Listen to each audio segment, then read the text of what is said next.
Liking and vibration, are they different?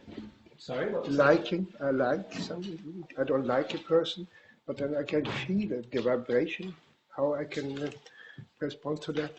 And may I point out that liking a vibration is a New Age term for liking the emotion. Every emotion has a vibration, physically, but we need to start using the terminology of the soul. This is the soul's terminology, this is the spirit body's terminology. And it's far better if we focus on the soul terminology than the spirit body. If we don't like a vibration coming from the person, we don't like an emotion that that person has.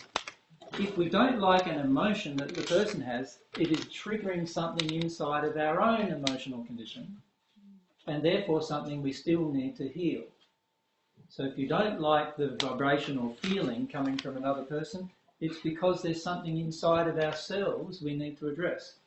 When you love everybody, you will accept everybody's vibration or emotion.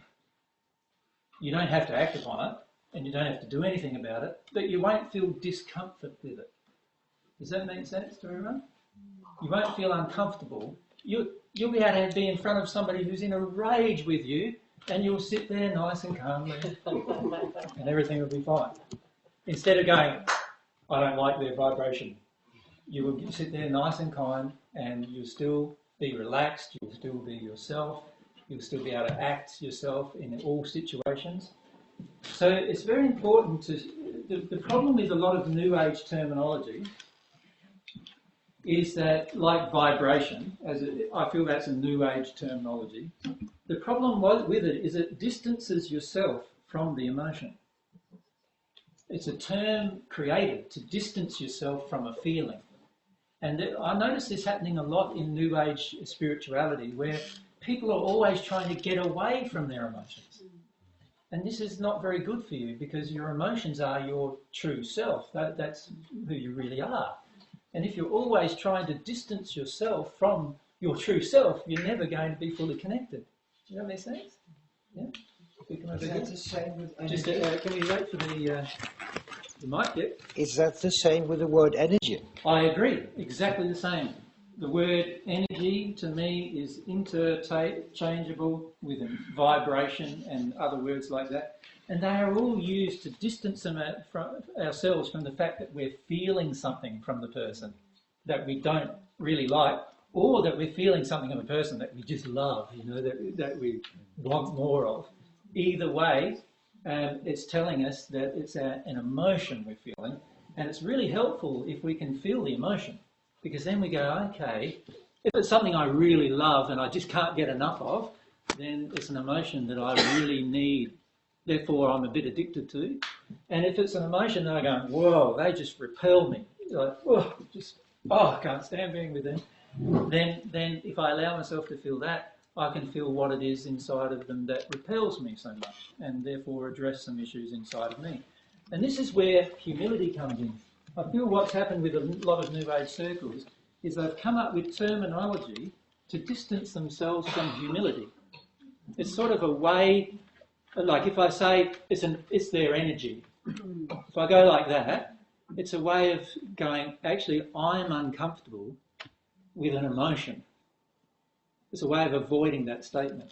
If I go, it's their energy, I don't like their energy, I'm going to get away from that, I'm actually not being humble, because I need to recognise that, I'm uncomfortable with their emotion, and I need to work out, if I'm humble, I will feel their emotion, and if I love, I would never be uncomfortable with any emotion, no matter what it is. So it stops me from taking personal responsibility for what I'm feeling, and it causes a distance. And I feel a lot of New Age terminology does this. It distances yourself from the true development that you need to make, the true development in these basic qualities of love, truth and humility. Whenever I use the word energy, I'm almost blaming the other person for their energy, rather than feeling the discomfort I feel about their emotion, whatever that emotion is. So their emotion might be just sadness. And I go, oh, they've got such a depressed energy. So why would sadness make me feel depressed? I've got to look at that, because people are allowed to be sad. They have free will. They're allowed to be anything. So they're allowed to be sad. Why would it make me sad or depressed? There's no need for it to make me sad or depressed unless there was something inside of me that receives this emotion and validates it inside of me somehow. In other words, there's some sadness inside of me that I'm uncomfortable with, and when I'm with that person, they're making me feel uncomfortable because the sadness in them resonates with the sadness in me. Can you see? So if I focus on the word emotion, I'm going, okay, I'm feeling sadness from this person, and that makes me feel just depressed. And then I can go, okay, if I was in harmony with love, would I feel depressed? Obviously not. So therefore, there must be something inside of me that causes, that makes sadness cause me to be depressed. And I can be humble, and I can look at that, and I can examine that. And that's really, really powerful. But if I go, no, that's their energy, I think I'll just stay away from them. I've now lost the opportunity to address this sadness inside of me and how other people's sadness affects me. I've lost the opportunity of addressing how their sadness impacts my life. And yet I could have been more humble and seen all of that if I used even just a different word. So I feel the problem with these are my kind of New Age sayings, I call them, of vibration, energy, all those kind of statements. What about to be grounded? I feel it's another New Age statement, grounded.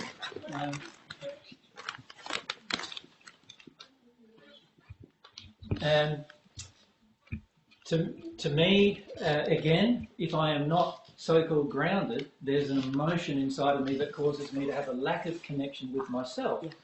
So why would I not be connected with myself? There's only a few answers to that. One is that I'm so connected with everybody else that I don't feel myself. Right? And so while the term grounded can help maybe a little, I think you've got to, again, be careful. You need to see that it's an emotion, not a state that you need to feel. Right? If I feel the emotion of, I'm not grounded, so let's say I'm not grounded, what does that mean? Why would I not be grounded? Only because I am feeling something from other people and I'm not connected to myself. Right? So it's to do with I'm not connecting with me. So when you say I'm not grounded, to me that means I'm not connected with me. Right? Why aren't I connected with me? I need to ask why. And if I realise that it's always an emotion, and usually an emotion relating to fear, because that's the only reason why I wouldn't be connected to me, is I'm afraid of something in me, right? Then I can work my way through the emotion. Yeah? So I see, if you can reduce everything to simplicity, you'll find life a lot easier in your progression towards God and also in love, if you can reduce the simplicity down. To me, emotions, feelings are the core of your existence. Every good feeling you've ever had has been a feeling, not a thought. And every good state you've ever been in has always been a feeling and not a thought. And any bad state you've ever been in has always been a feeling and not a thought. And that's the power of your feelings. Feelings are essential to your life. If a person comes and has a lot of artificial energy in the body, I mean, this affects you. When you come in a room, a person has had a lot of amphetamine or something kind of like this, and you feel all this vibration. I mean, how you should... You're very addicted to this word vibration. What are you feeling from it? I got nervous. That's okay. That's okay. You're allowed to be nervous. Sorry. I want to have it. I understand what you're saying. Yeah. Sometimes a person has a fake feeling coming from them, a facade. Does everyone understand what I mean? Yeah? So where what's coming out of the person is actually does not feel like the real person. Now there is only two reasons why that could happen. One is that they are putting on a facade. In other words, they are trying to be somebody that they're not. And the second one is that they have spirits with them who are of a different personality to them that you can feel. And they are the two feelings that you will feel from a person. So you can walk up to a person and eventually you will feel that's the person and these are the spirits with them. And I can feel that person's emotions and feelings and desires and passions. And I can also feel that that spirit doesn't want them to have that desire.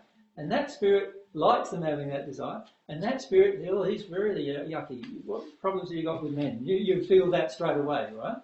Rather than sort of seeing it just as a vibration coming at you, you would actually be able to determine where the emotion is coming from, whether it's from the person, from a fake emotion from the person, or from the spirits around the person. And you'd be able to feel all of that. When you're just feeling vibrations, you're just feeling like an energy wave, but you don't know its source, and you don't know why it's happening, and you don't know why you're responding to it. Whereas if you feel it as emotions coming at you, you can feel the source, you can feel why it's coming at you, why they're projecting it at you, you can feel them, you can feel yourself, and it actually gives you far more information about the truth of what's actually happening in any interaction. So it's very, very powerful.